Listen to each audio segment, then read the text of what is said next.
Good morning, everybody.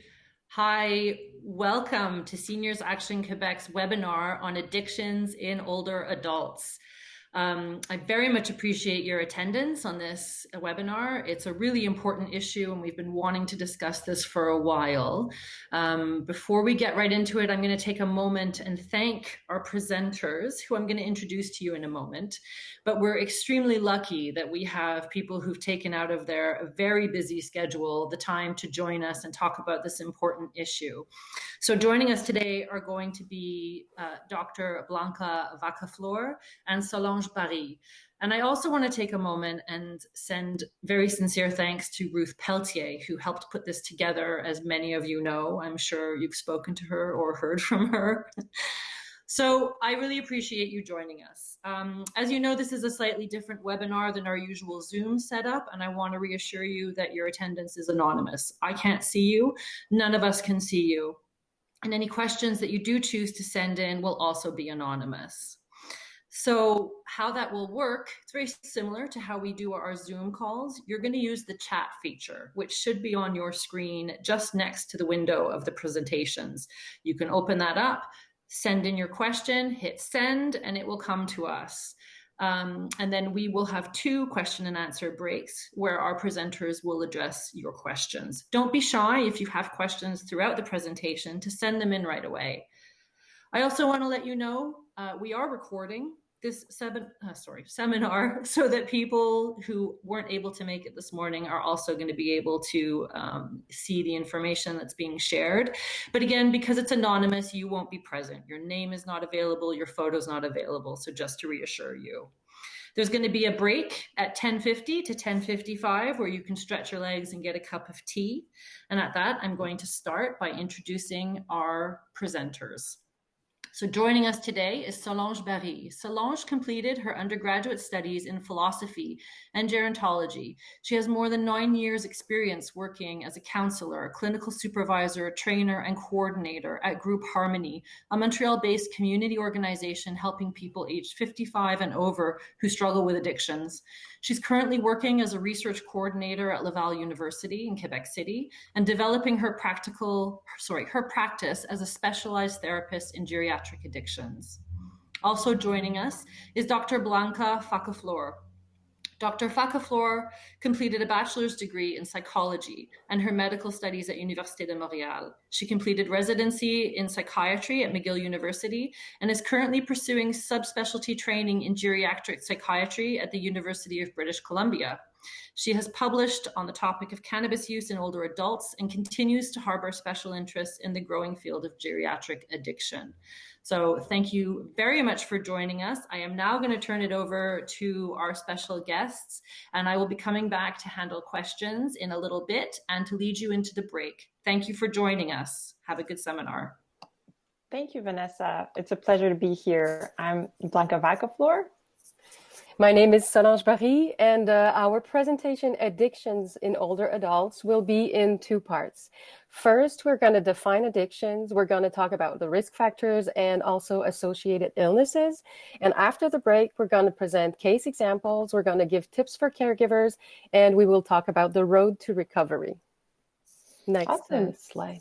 Yeah, we can go next slide and next slide again. Oh. I'm going to be talking about our plan a bit for part 1 in more detail. So for this first part, I'm going to define what is addiction. I'm going to talk a little bit about the different types of addiction that exist. Then we're going to talk about mental and physical consequences of addiction. Solange will give us a little bit of a picture about the situation in Quebec for seniors and addiction. And then we'll be talking about risk factors for the development of addiction. Then we'll have question and answers and a health break. So we can go right next to the next slide and dive right in. What is addiction? Addiction is also known as a substance use disorder most of the time. The main way that we decide to define addiction is through behaviors. So there's 4 clusters of symptoms and behaviors that lead us to think there is an addiction issue. The first cluster of symptom concerns the loss of control. So that means that the person starts consuming larger and larger amounts of the substance for longer periods than intended, tries to cut down, but has a lot of difficulty. And then the time getting the substance or recovering from its effects gets longer and longer. And you'll see the development of cravings. The next cluster of symptom is social problems. So in that cluster, you'll see the person will have difficulty to fulfill their obligations. So those can be obligations at work or social obligations. So for seniors, perhaps that can be having a role as a grandparent, or having a role in their community through volunteering, or some people still work. So that becomes difficult when the person develops an addiction problem. The third cluster of symptom is about risky use. So the person starts to consume substances even though it can be dangerous for them. An example is driving while intoxicated. Another example is continuing to drink despite significant medical problems or liver problems. Which is that, again, it shows you how much the person has lost control over their use. The fourth cluster of symptoms is about tolerance and withdrawal. So tolerance means that over time, with repeated use, your body sort of gets used to the substance, so you don't feel the effect as strongly. And withdrawal means that if you stop the substance abruptly, you'll start feeling bad and you'll have symptoms. They vary on a very wide spectrum, from mild discomfort to severe medical withdrawal and even death. So those are the four clusters of symptoms.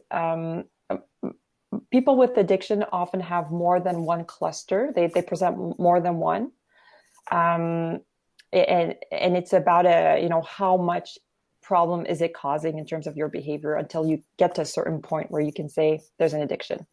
This is to be differentiated from substance misuse, which is, for example, with prescription medication. That's when someone starts to run out of medication more often. They take it perhaps to get that buzz a bit, not only to control their pain. So there's some red flags there with substance misuse, and often that's what precedes the development of addiction. So I've talked a lot about substances, but there's also behavioral addiction, and Solange will talk to us a bit more about that later on. So we can go to the next slide. So what happens in addiction with our brain? So there's actually dysregulation of the brain's reward circuit in addiction. So some of you may have never heard about the brain's reward circuit. So I'm going to give you a little bit of a background. Evolutionary speaking, in order to survive, humans need to carry out vital functions like eating and reproducing. And so these actions are experienced as pleasurable, in part because they increase levels of dopamine in the brain. So all addictive substances like alcohol or opioids, or addictive behaviors like gambling, will increase the activity of dopamine, a little bit like those other vital functions. So what happens in addiction is that our brain circuit adapts to these substances and eventually becomes hijacked.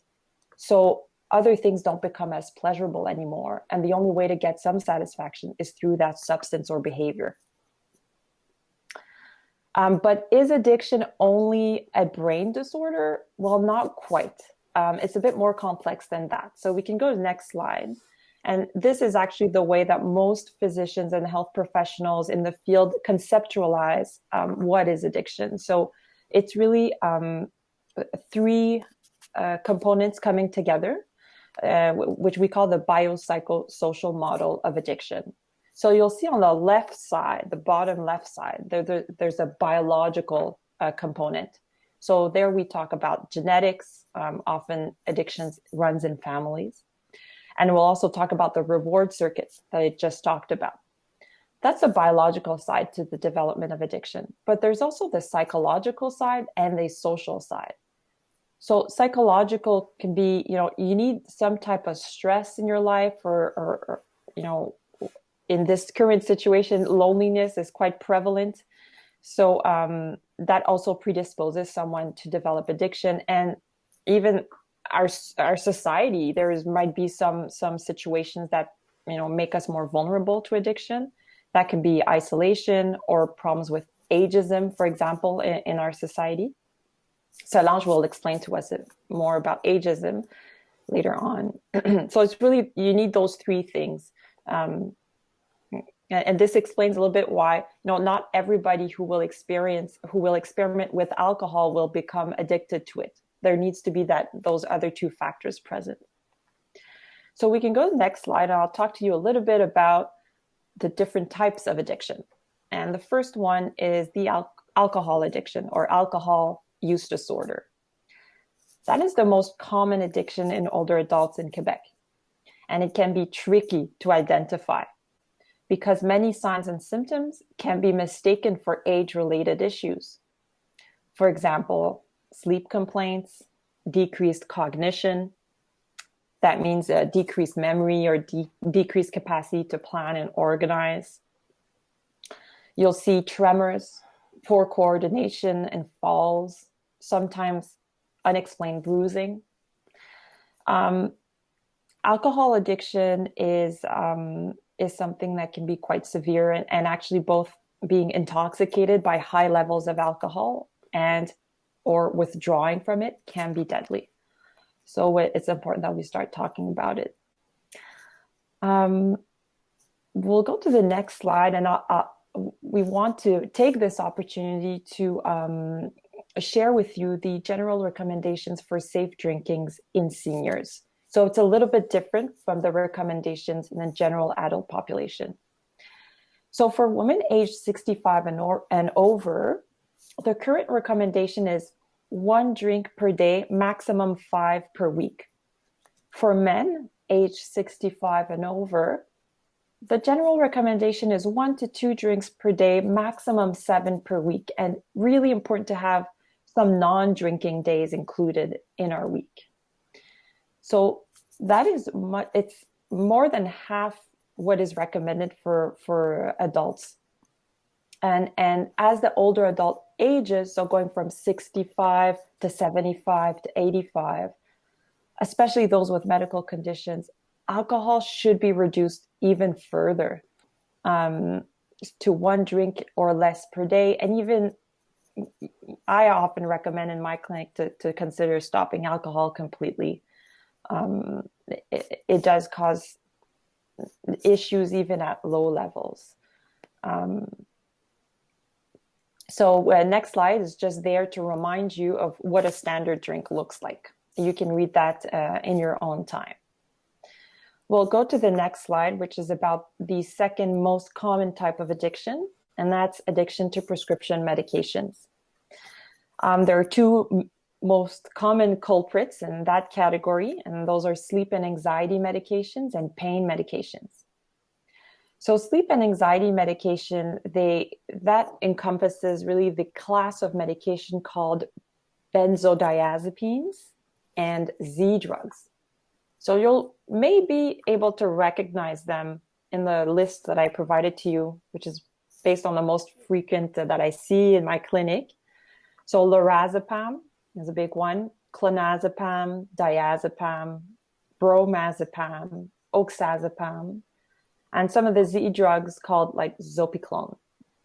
So in Quebec, as much as 25% of older adults are using one of these drugs, and 10% report problematic use. So it's a big deal. These medication,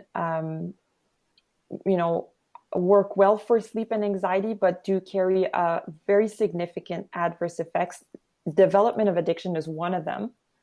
And recommendation generally is to try to avoid when possible. The next one is pain medication. So most commonly, we're referring to opioid medication. So you'll may be able to recognize these. They can have names like hydromorphone, Dilaudid, fentanyl, OxyContin. So according to a recent study, almost half of Canadian adults aged 55 and over have used a prescription opioid in the last year. And 1.1% of that group did so daily. So you may think 1.1% isn't that much, but it actually represents a huge amount of people if you look at Canada as a whole. And of course, these medications, both the sleep and the pain, can interact with other substances. And the big one I'm thinking about here is alcohol. So combining alcohol with one of those medications can be very dangerous. So something to talk about, definitely. So we'll go to the next slide. I wanted to briefly enumerate other types of substances that can be involved in addictions, although less frequently in seniors. So that includes caffeine, tobacco, cannabis, stimulants, and hallucinogens and inhalants. The last one being really very rare in seniors. Cannabis is a big one, as a hot topic, as some of you may know, especially since it was legalized in 2018. And it's a huge industry. It's $1 million industry. And for seniors, it's been marketed for pain relief, as a sleeping aid, for anxiety relief.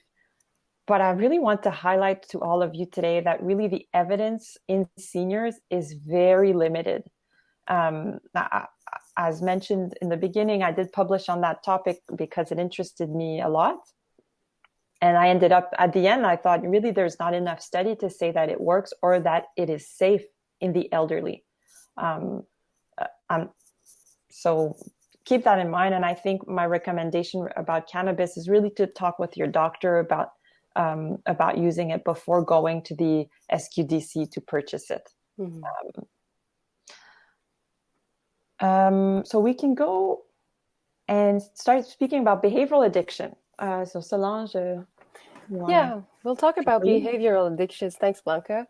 They used to be called substance-free addictions, but research shows that without having ingested any substance, there are changes in the chemistry, in the substances in the brain.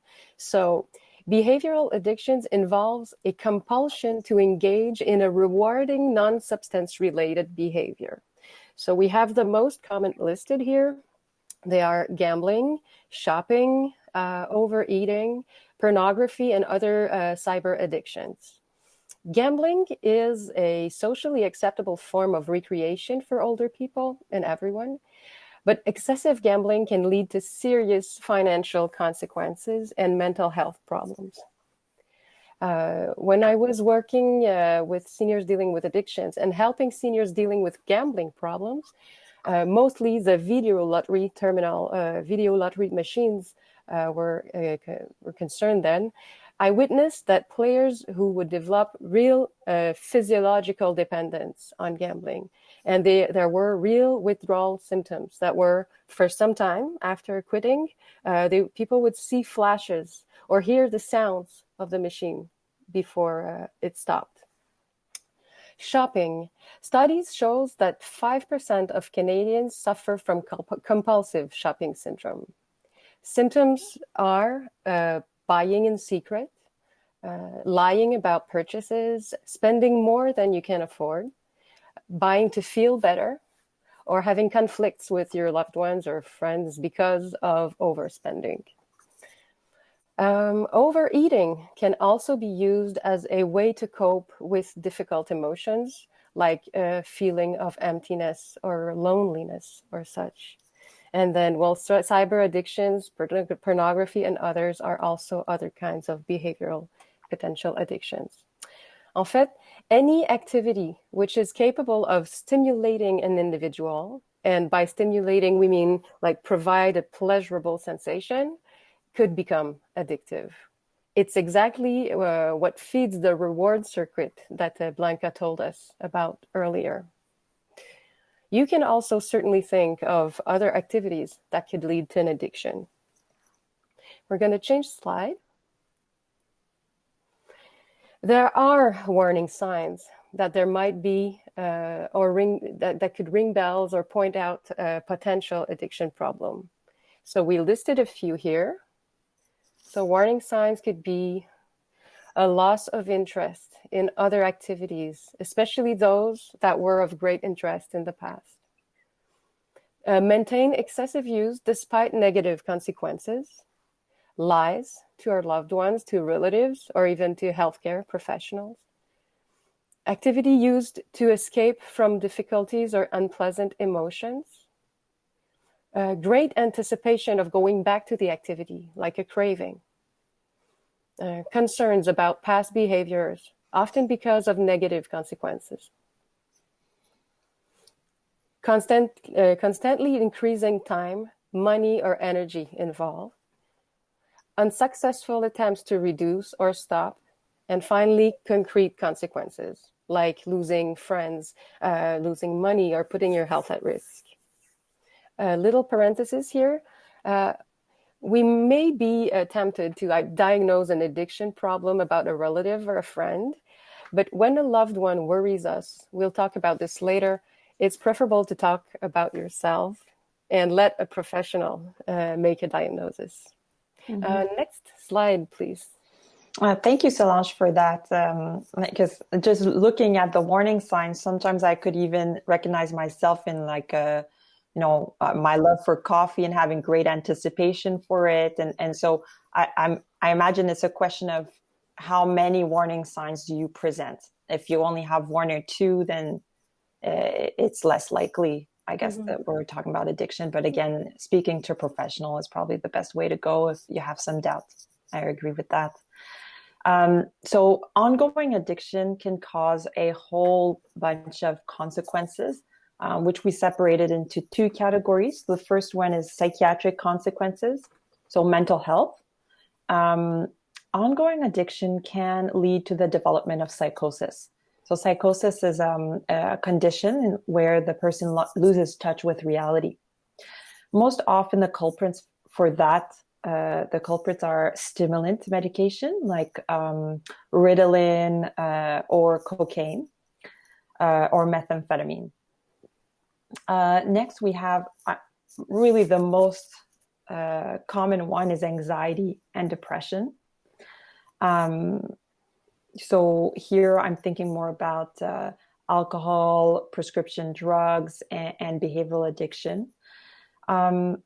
Next, we have poor memory, difficulty organizing, planning, concentration. Those really are all under the umbrella of cognitive impairment, which is a consequence of addiction. And I think we don't talk about it as much, especially in seniors where it's a real concern as we age that, our memory may not be as good as before. So it's good to know that, ongoing addiction can even worsen it. On the next slide, I'm talking about medical consequences. And we tried to really talk about more senior specific consequences. So here we'll see a lot of pain issues, more falls because of the sedative effects of many substances at play. We can see increased motor vehicle accidents or medication interactions. We can see organ damage or failure. The biggest one here is, alcohol. Alcohol causes direct toxicity to the liver, to the brain, and prolonged use can even lead to development of different types of cancers, especially of the gastrointestinal tract. And then in the most extreme cases, withdrawal from certain substances can even be lethal. And so the senior specific kind of point we wanted to highlight here is that older adults are more susceptible to the effects of substances in general, because as the body ages, it can absorb and break down drugs and alcohol as easily as it once did. So maybe it's the same amount of alcohol that you're using now that you once did, but it's not the same effect. It's probably it represents a lot more for your body than it used to. Mm-hmm. So we'll go to the next slide. This is a quote that Solange and I found, and it's a quote by Peel and Brodsky from 1975. So I'm going to read it to you.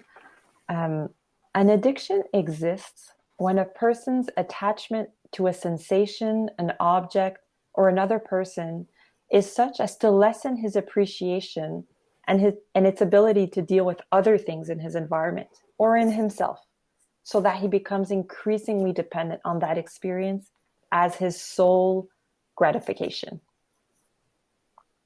We thought that it was a good image about addiction.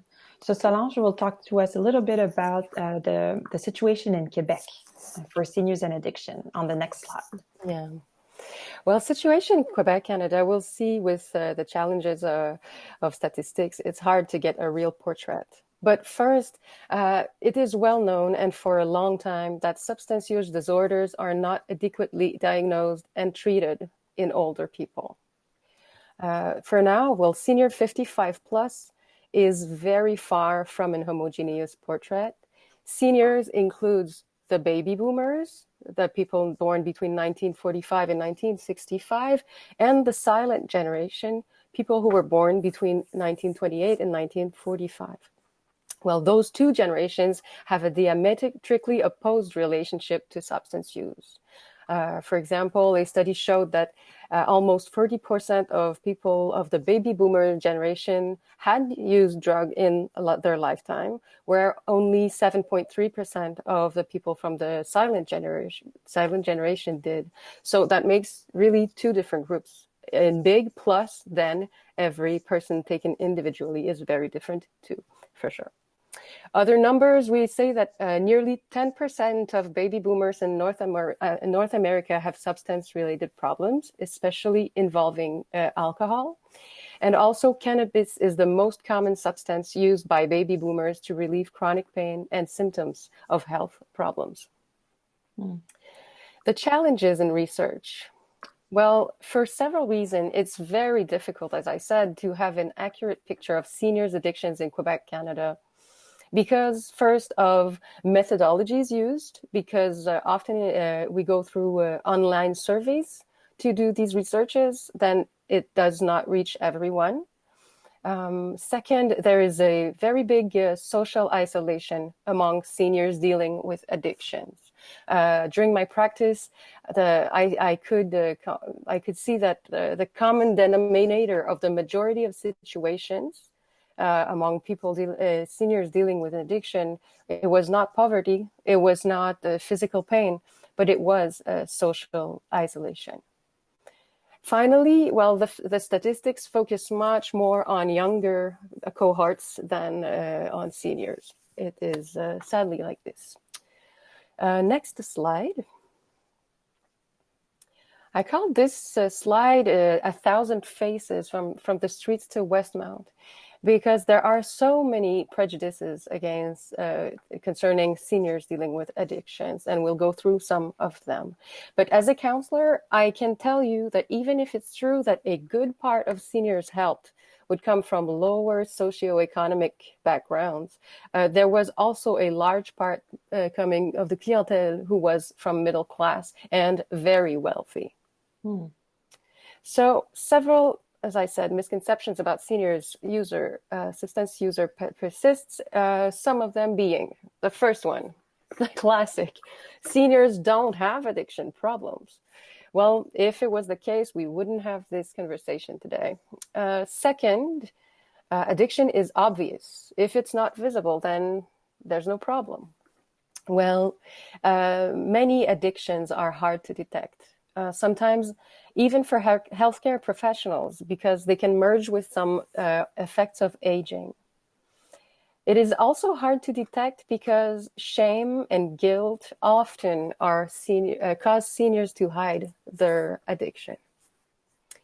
Another one is addiction is a bad habit. It's a vice, a choice. Well, we must rather say that addiction is an unhealthy solution found to cope with suffering. The person with an addiction problem is in pain, whether physical or moral, and consumption is the solution that he or she has found to live with the suffering. Next slide. Thank you. Other misconception is that one has no power over addiction. Well, that is false. When we realize the negative effects of addiction in our lives and we find the support we need, that support is adapted to our needs and personalized, we can manage to reduce our use or even quit. There are people who recovered at a late age. There are people who changed their habits and developed control over their addictions. And there's people who quit smoking or drinking at a very old age, and that did improve their quality of life. It's never too late to change. Addiction is a young or poor person's problem. We've talked about this. It has nothing to do with age nor socioeconomic background. And finally, one could say, I am experiencing symptoms of withdrawal. That must mean that I have an addiction. Well, Blanca, what do you say about this? That's one I often get in my clinic about, because actually tolerance and withdrawal is a cluster of symptoms that is not specific to addiction. So you can have those two, develop tolerance and withdrawal with other substances and medication. So the first one that comes to mind is caffeine. If you don't drink coffee for 2 years and suddenly have a big cup of coffee, you'll find the effects quite strong. But if you take 1 or 2 cups per day for 2 years, then it won't have that much of an effect on you anymore. And that's what tolerance is. And conversely, if I stop drinking coffee all of a sudden, I may experience symptoms of withdrawal, like feeling more cranky, irritable, and fatigued. But that doesn't mean I was addicted. Really, addiction is suggested by more than just one cluster of symptoms. You have to have many, and it has to have a real impact and real negative consequences in your life. In my clinic, I also see those tolerance and withdrawal develop with certain medications, sometimes even with blood pressure medications, and in my field with certain antidepressants. But again, that doesn't mean that a person is becoming addicted.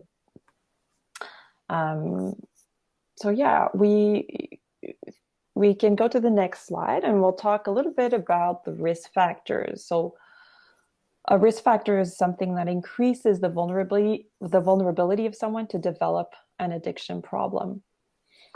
So on the next slide, we'll see the first that comes to mind as a risk factor is grief. Grief is something that we all come to experience throughout our life. But seniors are more at risk of, experiencing grief, all types of grief. I'm not just talking about losing a loved one, although that may very well be the case. I'm talking about many different types of losses, like loss of, of your health, or part of your health, loss of friends that move away, or loss of some pets.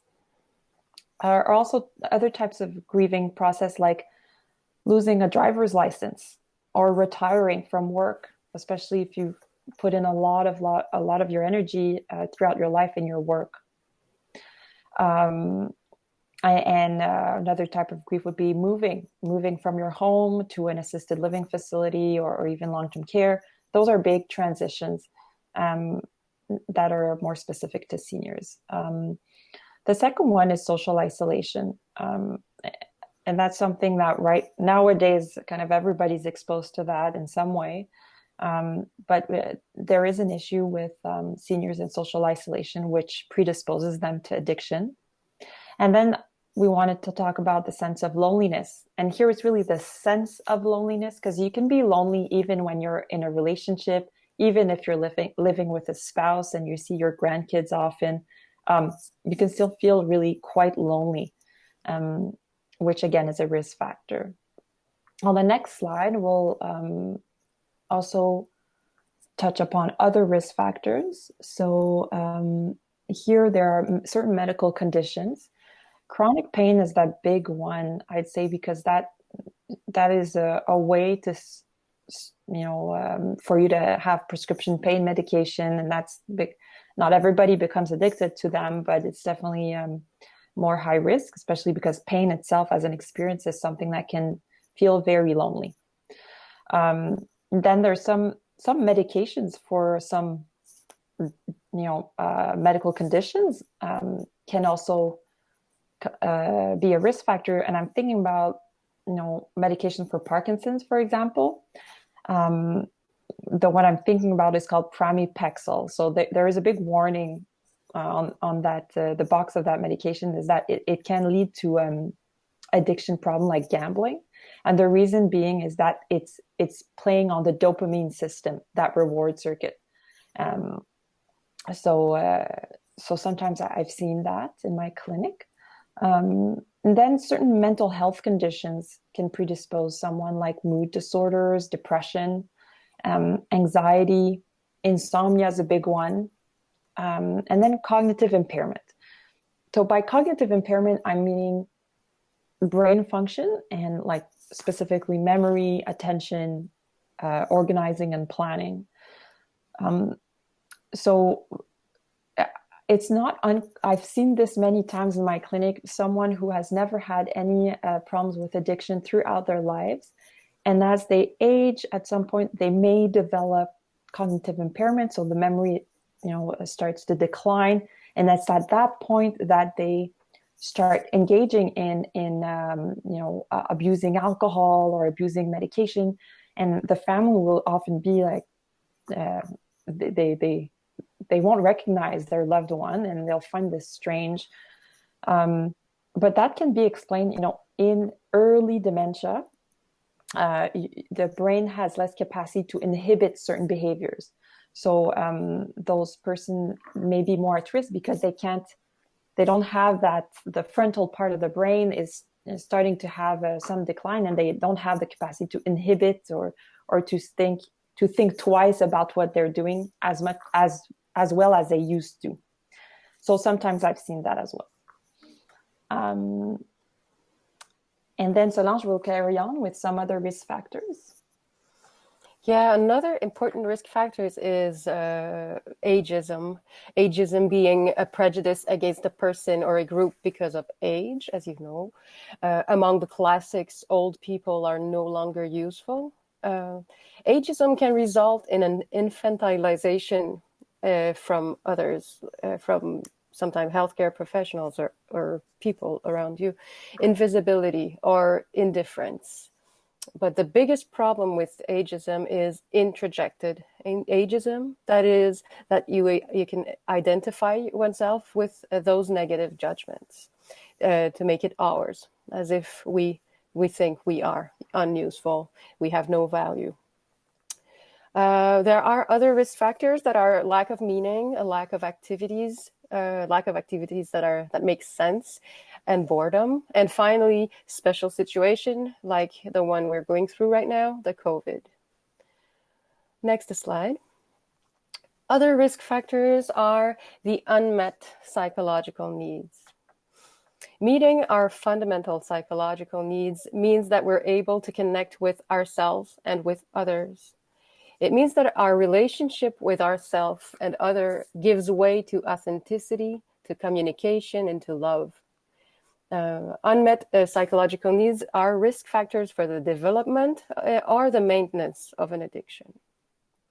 There they are: love, self-love, to love and to be loved; freedom, the possibility of being fully oneself, the ability to be responsible for one's life and make choices and changes; security, physical, financial, relational, and emotional; listening, to be heard from our frame of reference without being judged or interpreted or misinterpreted; affirmation, to be able to take our place through speaking in a group or in on a social level, to be able to express our uniqueness; Acknowledgement is to feel that we have value and that this value is recognized by others.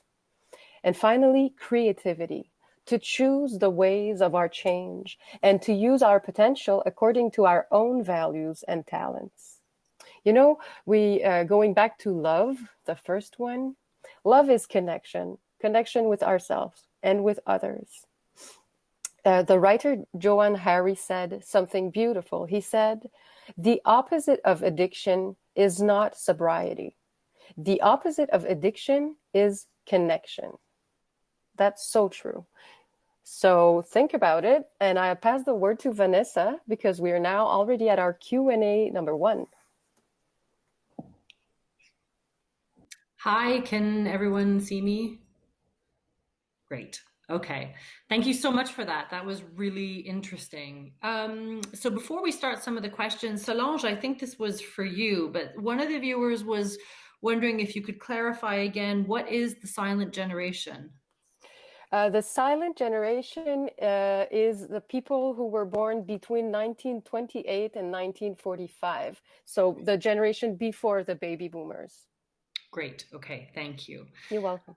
Okay, so there was a question about the link between alcohol and depression. Mm-hmm. Yeah, so the link is actually bi-directional. So they both influence each other. Some people will start drinking alcohol in an attempt to cope with their depressive feelings. And on the opposite, some people may not feel depressed when they start drinking, but they're drawn to the sedative effects of it. They kind of like the feeling initially. But that it's always a risky thing. I mean, it can lead to a damaging kind of cycle where because alcohol itself is a depressogenic. It induces depression in the brain, not for everyone, obviously, but if you use a lot and consistently, it can lead to the development of depression. And that's often more the case, that to not be depressed, start using alcohol, and then eventually become depressed. And then you start, it's part of the reasons why you end up in a vicious circle where you need to continue drinking in order to feel better because you're starting to slip. So yeah, it's a really bi-directional relationship. Can I add something on that? I don't know if you would agree, but I've seen people being depressed, drinking just a little, but every day or really regularly, and they quit the alcohol, and it changed. It changed the depression. Like it resolved the depression. Yeah, like in psychiatry, there's a thing called substance-induced mood disorders, and that will be an example. So actually, when we cut down and even quit drinking, there's often like immediate benefits in terms of mood and anxiety and overall wellness. Oh, that's important to know. Actually, this next question I think is really important for everyone who's joined us today as well. And I think it probably is best for Blanca. So you mentioned the risk of medical and medication interactions with addiction. So what sort of interactions should people be concerned about? Yeah, it's a great one. So as I mentioned before, I think the big one I'm thinking about immediately is to combine alcohol with prescription medications or with sedating medications. And the reason is that when they're put together, the effect is more than each of them taken separately. They can really have this, what we call a synergistic effect. And it can lead to, person being really sedated, and even further, it can lead to what we call respiratory depression, where the body kind of doesn't feel the need to breathe as much, and so you can enter coma and eventually die. So I don't want to scare too many people, but because obviously there's a spectrum. It depends how much you are taking, what are the other medications you're taking, how your liver is functioning, a lot of different variables. But in general, combining alcohol with any of these addictive substances is dangerous. It's really to avoid. Yeah.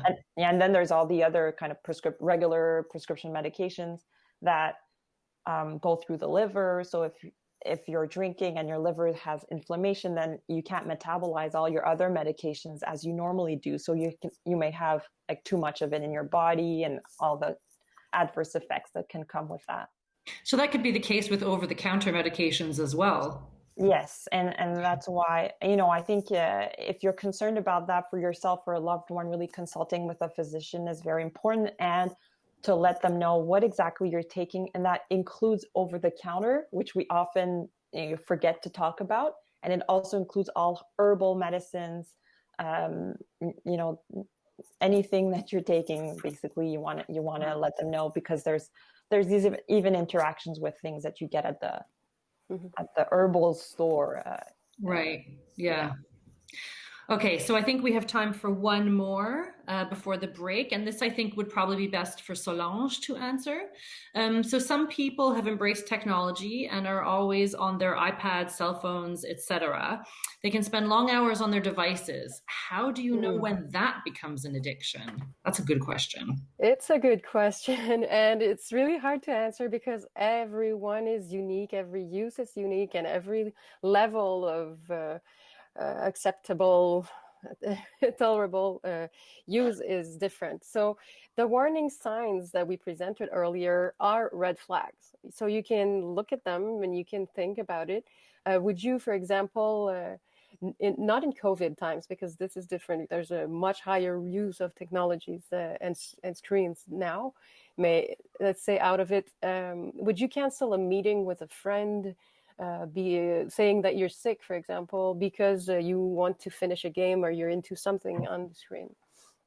If it's the case, if there are negative consequences due to your use, well, then you can ask yourself. And it's hard to answer. It really is a question of degree.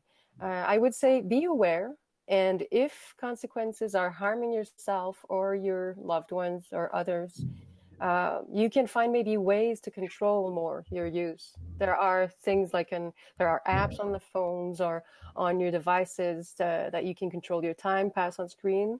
Just look at yourself and try to be conscious of your use, why you use. Are you using because you want to escape from bad emotions? And then you will see. And if you're worried too much, well, you can ask a specialist who's going to look with you this specific situation and your use. Yeah, I know that I get my iPhone sends me a report every week and says you spend on average this many hours a day on your phone, and I'm like, oh God, that's probably not great. But no, a lot of using is not an addiction. No, and I think a lot of it is work for me as well, and so I try. But still, I think it's a good thing to have that reminder at the end of every week, like you are on this screen a lot every day, and I think the pandemic is a good point too. It's easy to fall into that kind of distracting world if you want. It's definitely like a double-edged sword of the technology. And just want to another word about that is that we can also think with social connection being so important for our well-being, for prevention of addiction. So is technology enabling me to connect with other people, or is it preventing me from connecting? So it can also offer you, for reflection. Absolutely. Yeah, that's a good point. So thank you very much, ladies. We are actually right on time for our break. So everyone, take 5 minutes and go make yourself a cup of tea or go to the washroom if you need to. We're going to come back on at 10:55 and start for the second part of our presentation. Thank you all.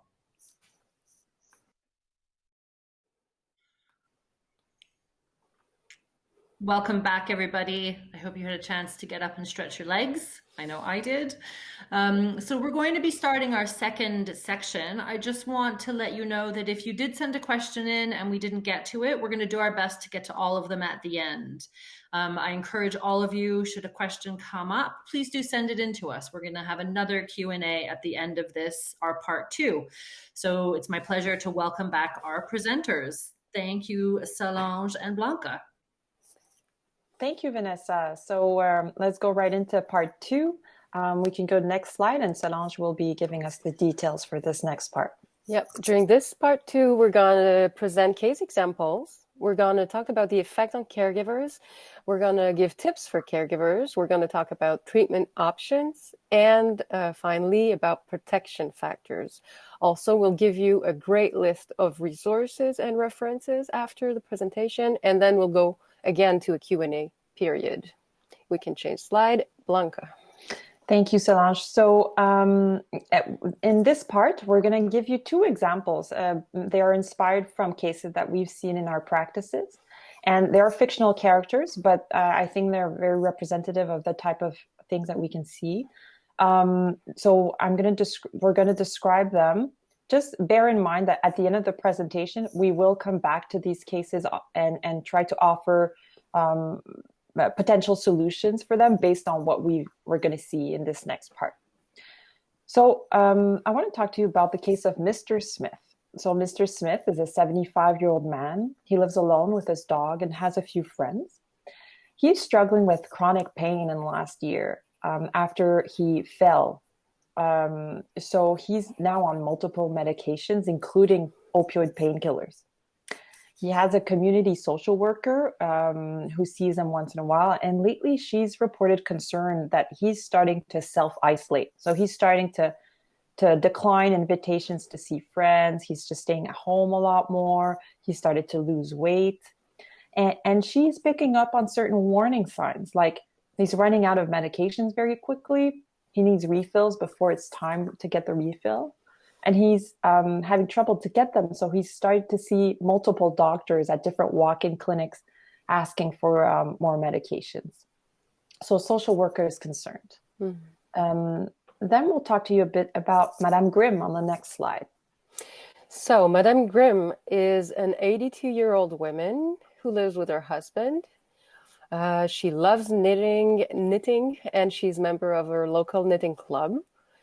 Her best friend in Henrietta passed away last year, and since there's a change of behavior, there's bitterness, surges of anger, confusion, and an increased alcohol consumption. Her husband shows signs of fatigue and depression. He stands back. And witnessing all this, the daughter, she's worried, and she found hidden bottles. Mm. That's the second case. We can switch the slide. So those are tough and complex cases. And one of the reasons we wanted to describe them both is that, they are complex and the solution isn't overnight. As you can see, that often these issues developed over months, if not years. So we can think that solutions will also take time. And during that time, it can be hard on caregivers, both on, husband, wives, children, friends, and it can also be hard for healthcare professionals involved with those cases. Mm-hmm. So, Solange, do you want to talk to us a little bit about, more about the effect it can have on them? Certainly. On the next slide, I'll show you. As Blanca said, the problematic consumption of a senior can be very difficult for relatives.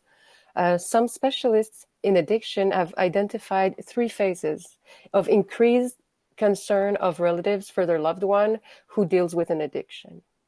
First of these phases is doubt, second, stress, and the third, exhaustion.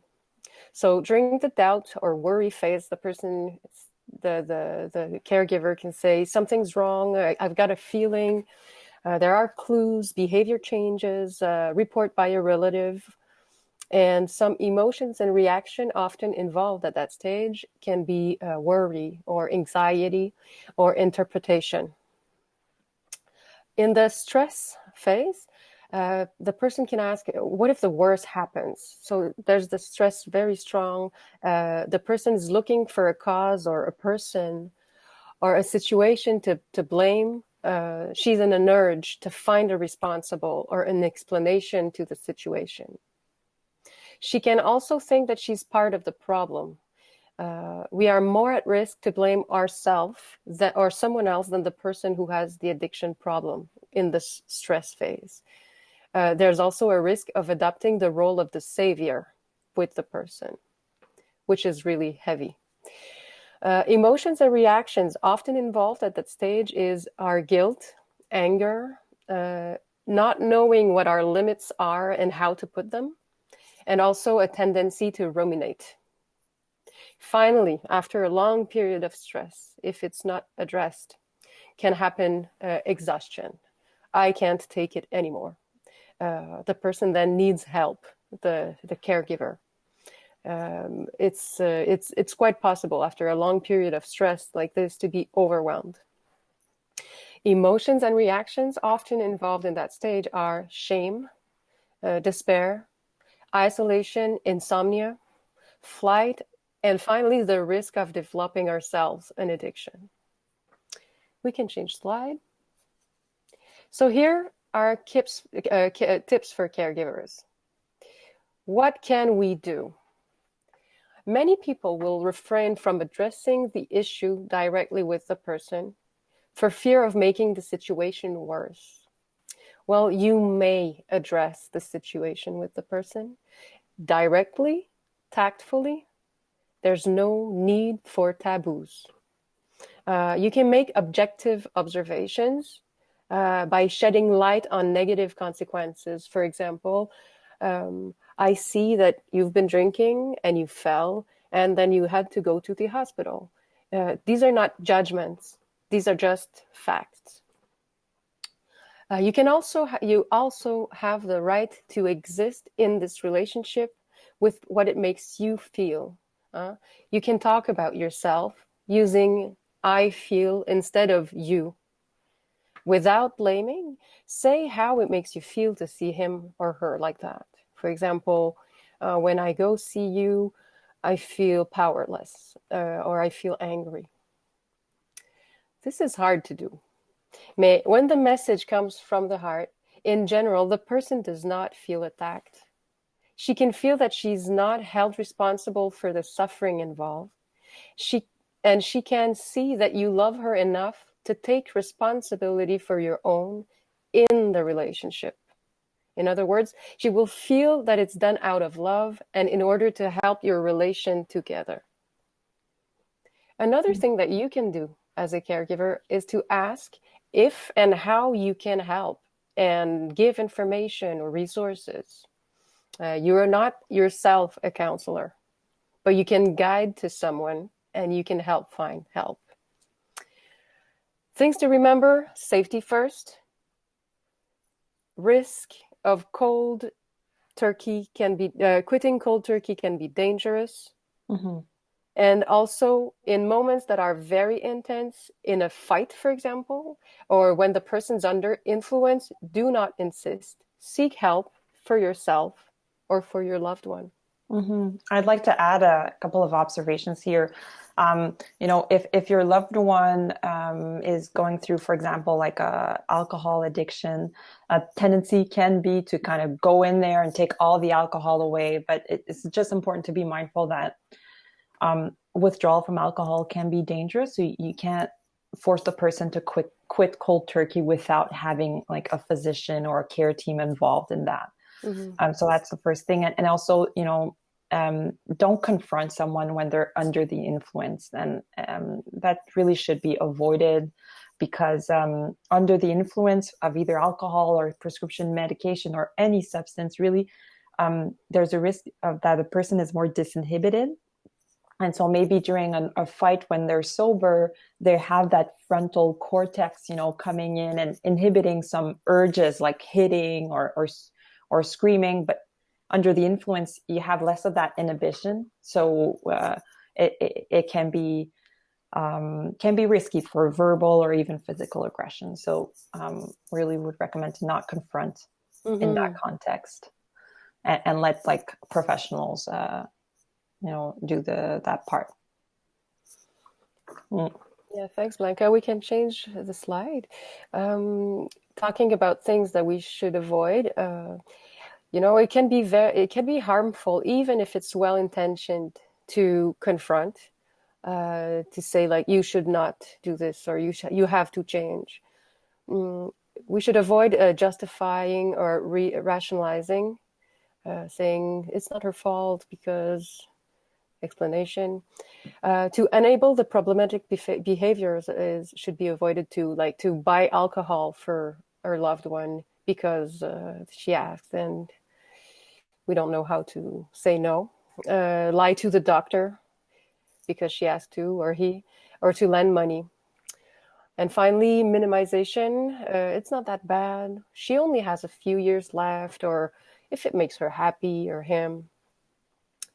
On the other hand, the person knows that he or she is not well and is hurting herself or himself. Mm-hmm. Making her feel guilty about it could make the situation worse. Doesn't help.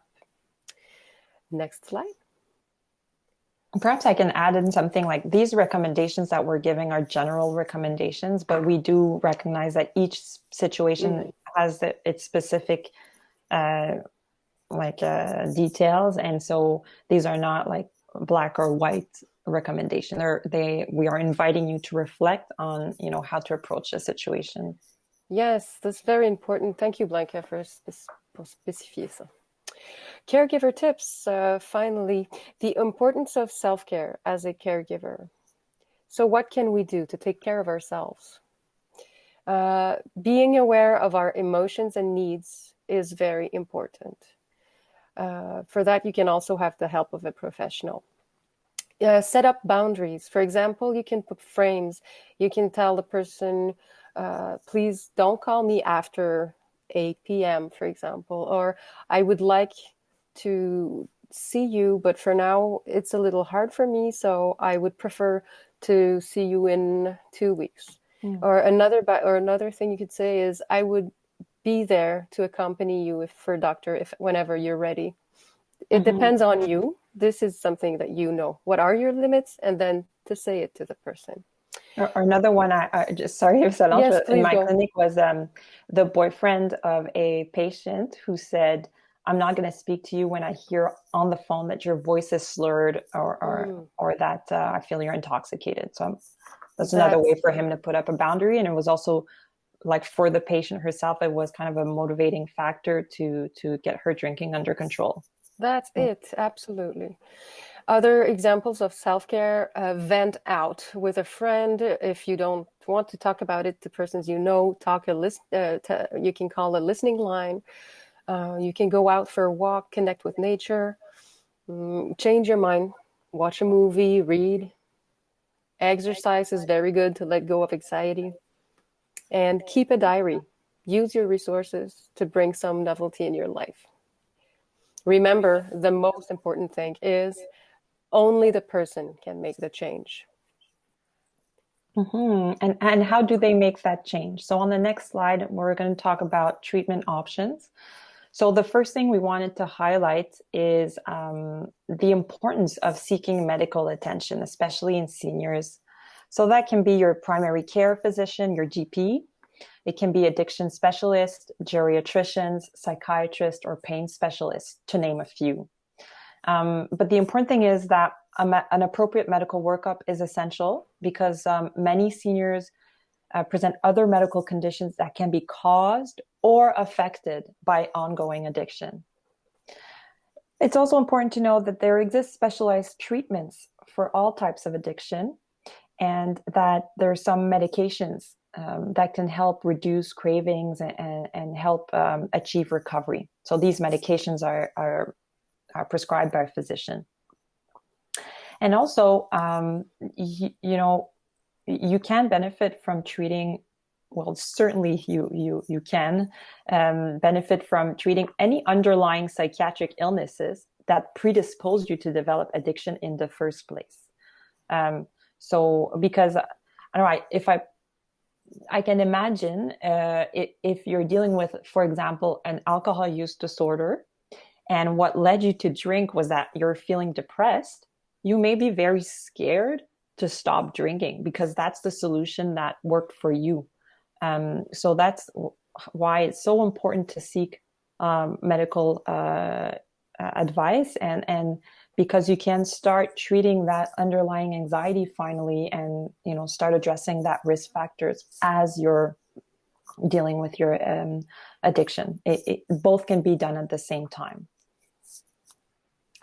So I'll talk to you a bit more about addiction treatment options specifically on the next slide.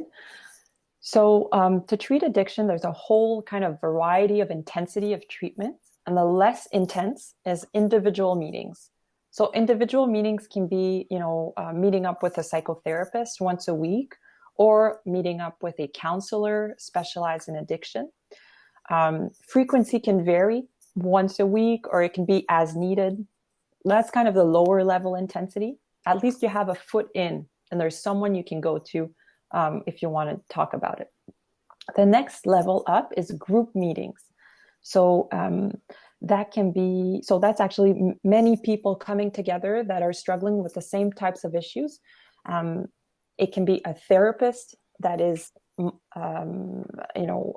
monitoring that meeting, or it can be the counselor. Sometimes it can be a peer, somebody who has gone through it and is now recovered, like in AA, for example. So group meetings can be many times a week, or it can be as needed. The frequency can vary. So next up is day programs. There are several centers in Montreal that offer addiction day programs. So that's often a combination of individual meetings and group meetings, scheduled, throughout the week from Monday to Friday. Usually it's about 10 to 3 p.m. and for a certain amount of time, like several weeks, for example. And next up, there is the option of inpatient detoxification. So that means being admitted to the hospital to carefully, under medical supervision, wean off the substance and start treatment. So there are currently, I believe, 2 places in Montreal that do that, is the Montreal General Hospital and the Notre Dame Hospital on the French side. And so that's an alternative. That's an alternative. Mostly is for people that deal with alcohol, prescription medication, opioid addiction, because withdrawal can be tricky. So then we can go next slide. So that's a little bit all the ways that addiction treatment can be done, but there's different approaches too. So there's 2 big school of thoughts in the treatment of addiction. The first one is the abstinence approach. So that's the most traditional treatment option out there, the one that's been around for a long time. And the idea behind this method is to really stop using that substance or engaging in that behavior completely. Classical example is the AA movement, so the Alcoholics Anonymous movement. The belief behind that approach is that we can't, once we have developed addiction, we cannot moderate our use. It's either you have the issue or you're completely sober. There's no in between. That's one school of thought. The other one, which is more recent and has a lot of evidence for it, is the harm reduction approach. So in this model, we really are prioritizing to reduce the negative consequences of the addiction. Negative consequences can be, medical complication or financial complications, legal consequences, relationship strain. Essentially, this model recognizes that addiction is a complex disorder, and that abstinence doesn't work for everyone. So the goal here is to kind of try to reduce the consumption and seeing what the benefits are, and kind of supporting the person towards eventual recovery, whether that is abstinence or moderate use. So Solange, do you have an example of a harm reduction approach that comes to mind? Yeah. Thanks for asking me. I chose to give the example of with a gambler situation. I once worked with a lady. She had a great gambling problem. She would spend her rent at the casino, and it became at a point where she could have lost her apartment in the residence where she was. Mm-hmm. She was living in a seniors residence. And so we decided together to meet with a social worker and the building manager. We made like a team meeting together to find solution. And it was decided then that her rent would be automatically deducted from her account. that she would establish a budget specific for the obligations, bills and stuff. And finally, we also fixed an amount that she could play with. So she decided that this substantial amount that she chose, but she could afford it, that was an amount that she could play. And finally, that lady eventually, after doing this, she finally also decided to get into a program for gamblers. Yeah. Mm-hmm. So I guess that approach helps stabilize like the crisis. Oh yes. So opening up opportunity to pursue treatment. Yeah. Mm-hmm. Yeah. There's a lot of data in the recent studies in the last few years that really, defend this approach as a very, very valid and solid evidence-based approach. Mm-hmm. So are there evidence-based approaches for seniors, Solange? Well, there are specific approaches for seniors, not so many as we will see. We can switch slide. But first we can ask, why is it important to have a specific approach for seniors?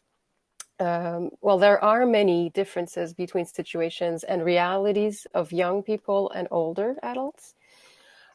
Most of the spheres of the biopsychosocial model that Blanca showed us earlier are different between seniors and youth. If we take a look back at the risk factors specific to seniors, grief and losses, loneliness, social isolation, physical pain, ageism, retirement, we talked about, lack of meaning, boredom. We must note that the needs underlying the consumption are different, and then an approach specific to seniors can respond to specific needs. When age-appropriate services are available, older people are more likely to complete a treatment program than younger people. We can go to the next slide. Unfortunately, specialized services in addiction for seniors are very rare. There is in Montreal a community organization called Groupe Harmonie that helps people aged 55 plus dealing with addictions. And they have a very large services, a full range of help that is going from a one-on-one counseling to group meetings with peers. And also there's the potential of volunteers getting involved. So that makes it 3 services for the person. Volunteer is there to change our mind, to go out, to go for a walk, to talk about something else. The one-on-one counseling specific with the addiction. And finally, the group meetings for the support groups that are so appreciated when it's age specific. There's also the Griffith Edwards, and that's great. I did work at Groupe Harmonie, and Blanca has been at Griffith Edwards, so you have... Yes, I worked at the Griffith Edwards Center for a few months during my psychiatry residency. So Griffith Edwards is a center associated with the Montreal General Hospital. Mm-hmm. It's been around for many years, and it offers addiction treatment. Their approach is more abstinence-based, but this certainly can help a lot of people out there. They also have the benefit of having on-site physicians that can treat any underlying psychiatric or medical illness. At the same time as they offer, individual meetings, day programs, and it's also affiliated to the hospital. So some people are put on the wait list for inpatient admission. Mm-hmm. They have many different groups, and one of them is a 55 plus group, which is very much appreciated. But aside from these 2 places, we haven't found in our research any other specialized treatment for seniors. Although I think, the rest of the treatment options are definitely, and treatment centers are there. They can be very helpful. Mm-hmm. I think if each of you, makes the comment that you would like to have more senior specific approaches, I think it goes a long way. If, the more people hear about that unmet need, the more there's going to be discussion about, building these programs. And certainly Solange and I will be working towards that. Yeah. I would just like to go back to Groupe Harmonie one just a little bit to say that, like you said, it's more the approach with Griffith Edwards is sobriety, and Groupe Harmonie is more of a harm reduction approach. Also, in more than 9 years working there, I have to tell you that people would tell us how much they appreciated the services because they felt they were welcome, they were not judged. They felt like they were treated as persons, not like problems, and that changes everything. So unfortunately, specialist resources are so rare. It's the Canadians Coalition for Seniors Mental Health points that there's a need to improve the availability and accessibility of age-specific substance use disorder treatments and individualized care. So it's a need. I think, we can change. So now we're going to talk about protection factors. So those are things that can help prevent the development of addiction and also can help us towards the road to recovery. So protection factors include social connection, something that we already highlighted before, but really important. You can get social connection through your work. If you have retired, you can get social connection through volunteering, through activism, social implication, in your community or in your local, political party. You can also involve yourself in hobbies and develop projects in relation to your favorite hobby and activities. I'm thinking about here in Victoria, there's a walking club for seniors. There is also a seniors, older lesbian woman group here that they meet in parks once in a while. So I think there's groups out there for everyone, especially now with Facebook. They're growing in numbers. Having a pet is also something that I've seen clinically be really an important protection factor, especially with any type of social situation. Really, the connection with your pet can be very strong. Solange, you want to talk to us about other protection factors on the next slide? Other protection factors, access to reliable information specific to seniors, sometimes having access to someone who can help to have reliable information. To be part of a specialized support group can be very helpful. And meditation and mindfulness, more and more we hear about it. It's a protection factor, quite important. You might have other suggestions. There are many. It's for you can put it in the chat or. We definitely invite you to reflect on what are your protective factors. And that goes for people with addiction and their caregivers and anyone else, actually. It's really, we're going to come to it later, but it's really about, striving for that balance between risk factors and protective factors. So knowing what we know now, we're going to go to the next slide and try to think about potential solutions for our two fictional examples. So going back to the case of Mr. Smith, who had fallen last year and was struggling with opioid addiction now, and his social worker is worried. So what could the social worker, do in terms of her plan? So first, we would recommend to identify what are the ongoing risk factors for this man. So in this example, I'm thinking about the isolation, the loneliness, and the chronic pain, which isn't well controlled right now. I'm going to do a little parenthesis on that. Ironically, opioid use can lead to a syndrome called opioid hyperalgesia, which means that your pain gets worse on the opioid. So it's just a syndrome that can develop. So sometimes getting off the opioid is actually the thing that will help you, control your pain better. So there's definitely things medically going on with Mr. Smith that could be addressed in a medical clinic. So his pain, amongst others. But we also want to identify protective factors because we're really going to want to work with that with him. So for him, the one that we immediately saw was his relationship with his dog, which he loves very much. And there's a lot I think there's a lot of potential with that protective factor. And then we want to, focus on social connection to address the social isolation.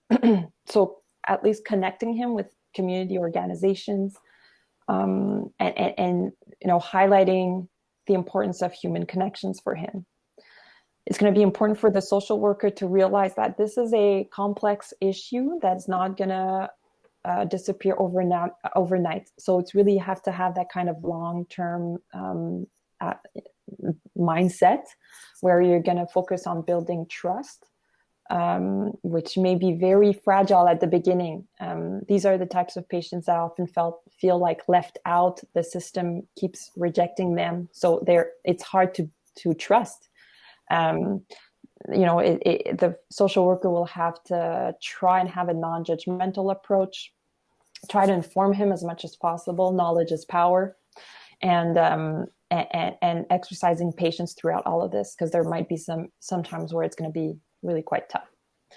And then we encourage that social worker, because it's a complex issue, to seek support from other team members, or including the physician on the team if there is one, because those often requires more than one person to help the person achieve remission.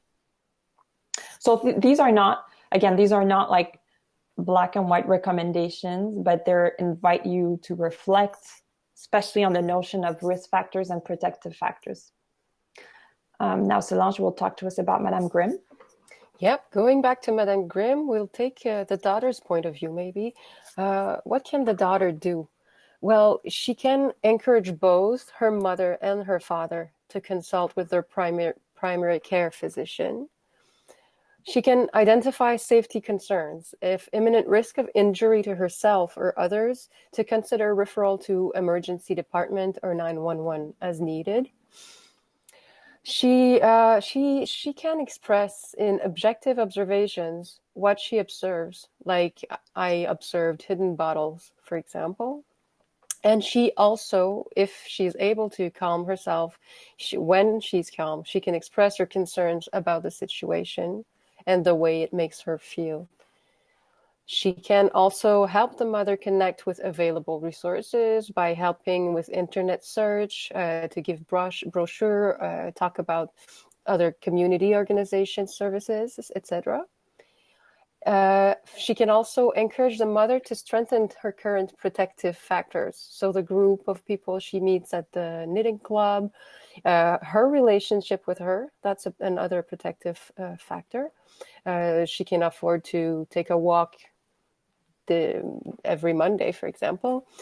But finally, very important too, she has to ensure her own self-care during this challenging time. Mm-hmm. Thank you, Solange, for that. So again, potential solutions, things to reflect on. And that brings us to the next slide, which is, I love this image. I think we both love it. It's that balance we're talking about. So this is acknowledging the fact that throughout life, it's impossible for someone to not have any risk factors. We all have our risk factors, and some of them are out of our control. Like COVID right now is not under anybody's control, but where we do have some more control is, fostering our protective factors and emphasizing them and making them more of a priority, whatever they may be for you. And so that brings us to the final kind of part of our presentation, which is resources and tools and references on the next slide.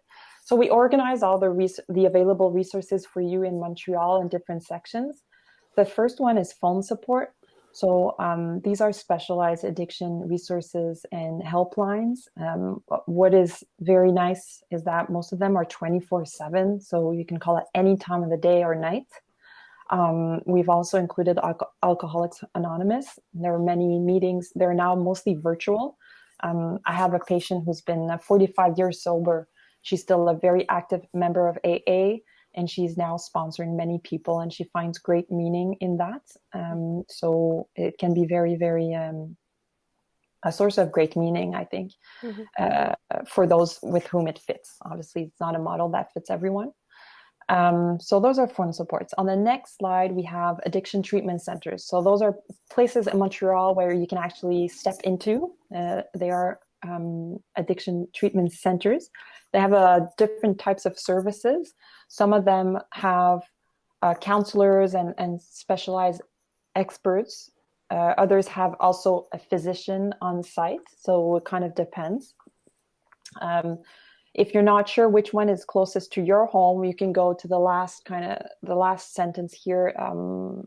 Find your local addiction treatment with the website trouvetoncentre.com, which will point you to the nearest place and give you an idea, I think, more or provide a link to the website of that center so you can see what the services are and if they fit you.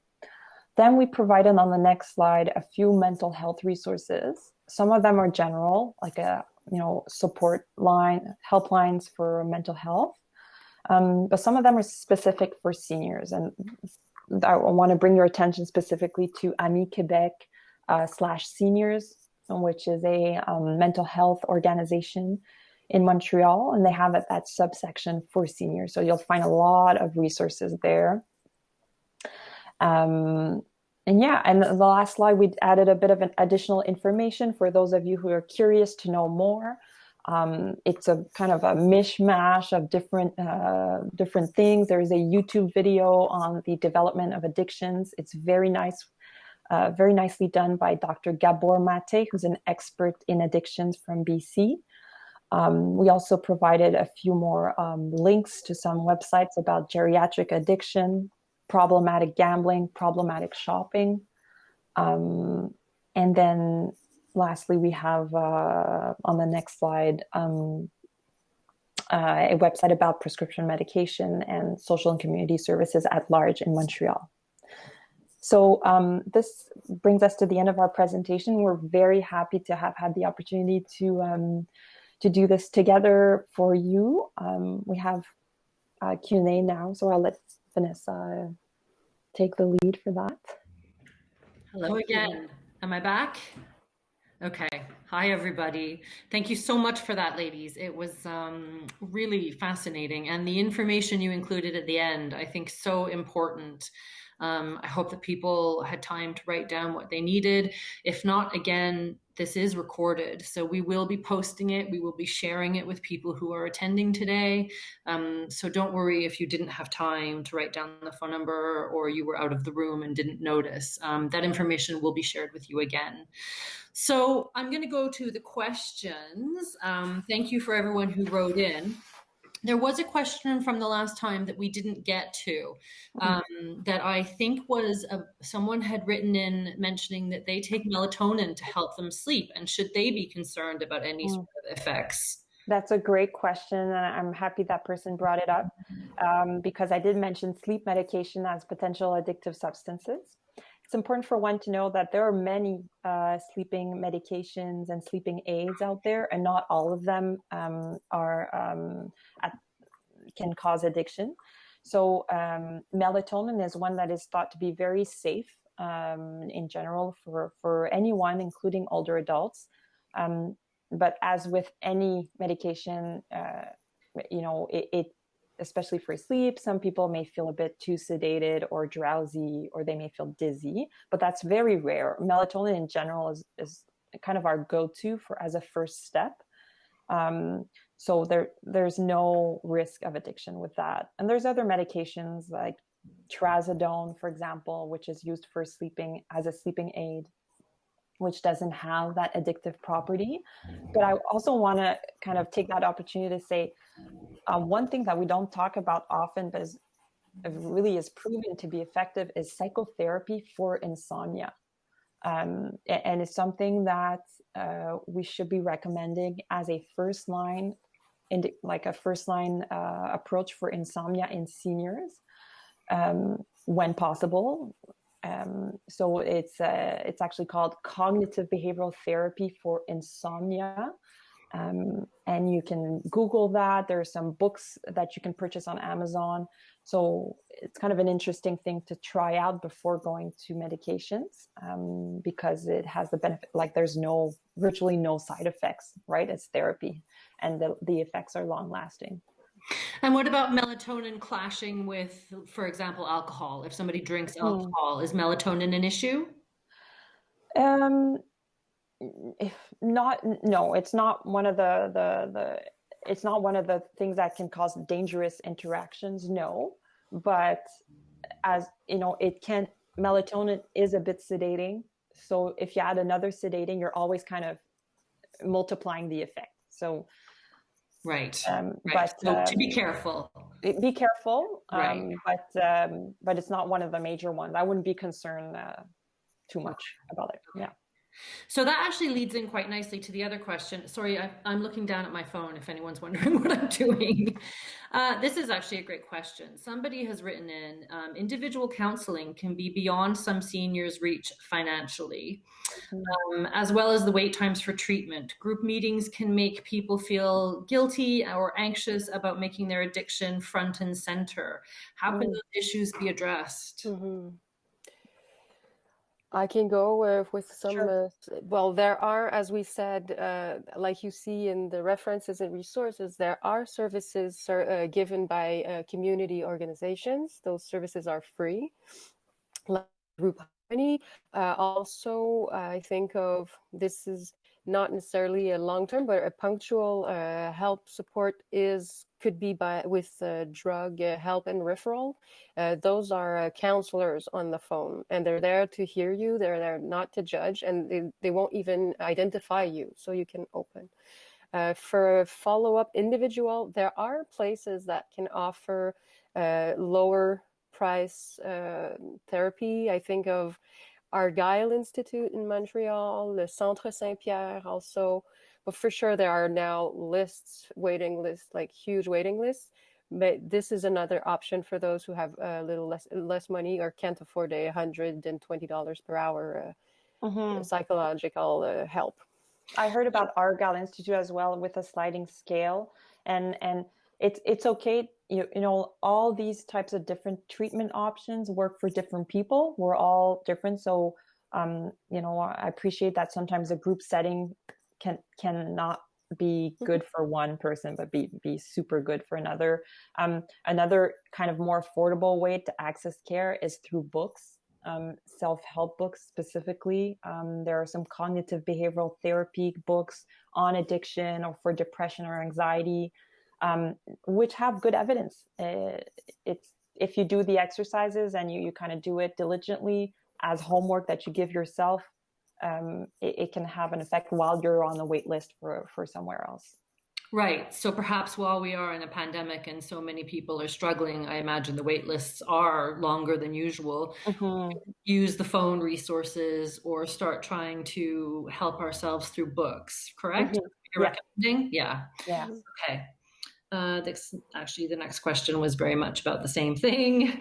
If I may add something, I'm sorry to interrupt you, Vanessa. Also, your CLSC is there to answer. There's the mental health team at the CLSC, and you have the right to have healthcare services for free. So you can go directly to your CLSC also. Okay. Not forget. Okay, that's great to know. And many people can provide psychotherapy, or, you know, it's not only psychologists or therapists, like social workers, nurses, all have varying degrees of background in therapy. So, yeah. Yeah, that's a good point. I don't think people think about that, but as you say, many social workers and nurses are in a good position to help as well. Okay, great. So I just have another question here. Cool, this is a good one. Can you comment a little bit about the medications that are used for addiction and how safe they are, and how effective are they? Yeah. So there's been a lot of work done in the field in the last few years. We have now medications that have indication for alcohol use disorder. There's some medication that can be helpful to address the withdrawal part. So they kind of replace the alcohol and then you progressively taper it down. that's done with the physician, of course. There's also medication to help with reduce cravings and reduce kind of the pleasurable sensation associated with alcohol. So the ones I'm thinking about is naltrexone and acamprosate. And there's also an older one called Antabuse. Some people may remember that medication that makes you sick if you drink alcohol. So it's still being used now, although you have to have a really specific type of circumstances for that to work. So it's not for everyone. It can definitely be a bit risky in seniors if they do take alcohol while on Antabuse. So I'll just say that there is a few medications that can help you reduce your drinking or even remain abstinent. I have to say that for years, even during my residency, it was not current practice to offer those to people with addiction. But I think there's a change of mentality. Are they effective? Well, they do help. There is evidence that it does help. It's not a miracle solution, and it doesn't work by themselves. It's not just a medication that will help you achieve recovery. It's really that in combination with other interventions. So that's for alcohol. For opioid use disorder, like prescription pain medication, there are some. So the treatment approach right now is to kind of switch from the problematic opioid to something like methadone or Suboxone, which are long-acting opioids. So you don't need as much, and you can actually, if you take it consistently, you can achieve good pain control, and you stabilize your life. So you can then benefit from other intervention. And that's proven to be highly effective when done properly with a physician and a treatment team. Yeah, I had heard from someone that they were looking for treatment medications for alcohol, and they received a lot of resistance from their physician. So how would you recommend someone handles that if you're looking for that sort of help and your physician doesn't want to prescribe it? Perhaps Right. somebody, what should you do? Ask why. I think as a patient, you have the right to know, what is the reason. I mean, as with any medication, there are some contraindications. So, it's possible that medication isn't right for you because something, you may have liver damage and your liver can't metabolize that medication. So it's definitely not for everyone. And with the medication for alcohol withdrawal specifically, it can be tricky because they can also be an addictive medication. So if you're not really in a controlled setting, it may be just as risky and just as bad for you. So I would say for that, ask your physician why, and you're entitled to know why. And yeah. Okay. Yeah. Be aware that it's not for everyone, and it's possible that they're resistant because of some, serious concerns. Okay. So clarify if it's a medical issue or what their concerns are. Yeah, that's good advice. Okay, so I have another question here. Is it true that you have to get sober before getting treatment for an underlying psychiatric disorder such as anxiety or depression? Solange, do you want to take a stab at that, or? No, I'll let you go. Okay. So there's a change in mentality in addiction, and before, we used to tell patients, you have to get sober before you get treatment for anything else, because we cannot tell whether you really have anxiety or is this substance induced. Because we cannot tell, you better get treatment and then we'll see you. I think that had the negative effect of people feeling rejected, let down by the system, and they didn't know where to turn. And obviously they were scared of stopping whatever they were doing, because then they're left with this huge anxiety or depressive symptoms that they feel they can't manage alone. So now there's kind of a change in mentality where it is more and more recommended to treat both at the same time. So to get, as you're in addiction treatment, you're also getting, your anxiety, looked at and treated. You don't have to necessarily sober up, but that depends. It still depends on the approach of your treatment team, but it's not a golden rule as it was before. Like there's more and more places that treat both at the same time. But if I can say, at Groupe Harmonie, we had quite a lot of people who would say that. They would say, I went to the doctor, he told me to quit drinking, and then that he could evaluate. So, or the opposite. I want to have help with my addiction, but they say I have to treat my depression before. But I know that in Montreal, at Notre-Dame, l'hôpital Notre-Dame, there's a team called STMU, Service Toxicomanie Médecine Urbaine. They are doing this. They have a floor at Hôpital Notre-Dame where they treat both at the same time, mental health and addiction. And that's amazing. And it's quite new. I think the service itself, a few years only. Oh, that's great. That sounds fantastic. So I have someone here who sent in a text, and I'm going to read it out just to encourage them to share. They are saying that they don't have a question, but this person works for an organization whose mission is to break isolation and loneliness in seniors. They can help in these kinds of situations by helping to prevent isolation risk and supporting those in recovery. This sounds great, but can you share the name of the organization you're talking about? And then I'll read it out and we can maybe send some people to you, because that sounds wonderful. It definitely does. In the meanwhile, Les petits frères, I heard? L'organisme Les petits frères des pauvres, I guess. So this is an organization that works with people aged 75 plus with volunteers. So there's a match, a volunteer and an age person, and it changes their lives. It's a wonderful organization. Thanks for that's great. Bringing it. Yeah, they are great. I know of them as well. So Solange, you can find these all like Les Petits Frères and other such organizations in one of the links, which is amiquebec.org/seniors. You'll see a lot of mental health resources are there to promote that social connection, that human connection that is so protective. Okay, great. Thank you for that. And so I think we have time for one more, and I'm going to push this one through because I think it's very important. And I think maybe Solange can address this, but what do you do if you have a friend or a neighbor who is struggling with addiction and they don't want your help? Oh, yeah. Well, this is a tricky one too, because just in the question, thanks for asking, friend and neighbor are two types of relationship. See, with a friend, we are most likely to be near, to be intimate, and to do what we talked about earlier, to talk about ourselves and our feelings and how it makes us feel. This is something we can do with the person. With a neighbor, for whom we can be inquiet, worried, concerned or worried. Yeah. Thank you.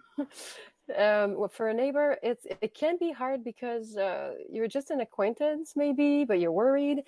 And sometimes, well, the more you talk to the person, the more the person closes, and you don't want that. So it's situations where you can see, maybe you see, this is an example, so I'll just point it, but maybe that person is very, very lonely. And maybe she doesn't know of the organizations in the area.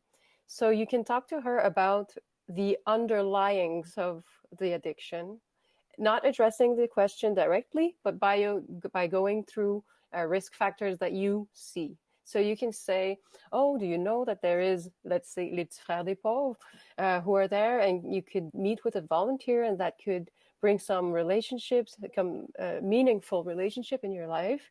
So you can go through these protection factor.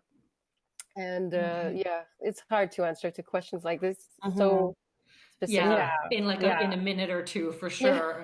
And at the end, it's also we have to remind ourselves that the person is like the person like with the addiction has ultimately it's their choice. Like, no, it's not. Sorry, I'm gonna rephrase that. But we cannot walk their walk. Like, we cannot do those things for them. They have to be willing to engage. So we can definitely support them, be there, provide information, but we can't do the work for them. No, yeah. But enhancing, I don't know if I can say that, enhancing the quality of life through the protective factors will, like effet rebond, like an effect, will have an effect on the consumption, for sure. So it's another way, indirect, more slow, but an effective way to make the change. to help the change. Yeah. And I think that's a good point that you bring up too, that change doesn't happen overnight as well. So if you're concerned about someone, take your time, approach it, don't scare them off and just talk to them. I think that's important because when you're worried about someone, you want to see change right away, but it may take time. So we're running low on time, but I very much want to thank our excellent presenters. I think that was an incredibly useful webinar, and I hope that everybody had time to write down the numbers that they need. Again, this is recorded, so it will be shared. If you've sent a question through that we haven't had time to get to, or if you're sending one in as I'm talking now, what we can do is pass them along to our presenters and they can get back to you. We won't leave anybody hanging. So I very much thank you for your time. I hope that this was useful to you. Thank you so much to Solange and Blanca for joining us, especially Blanca, who is out west and woke up very, very early to join us. My pleasure. Thanks for giving the opportunity to talk about seniors and addiction. It is too much unknown and too much taboos around it, and it's so important. I agree with you. I think so many do. So I'm hoping we can encourage this conversation to keep going. So thank you all for joining us. Thank you for your support. Keep an eye on our next events coming up. And yeah, thank you very much.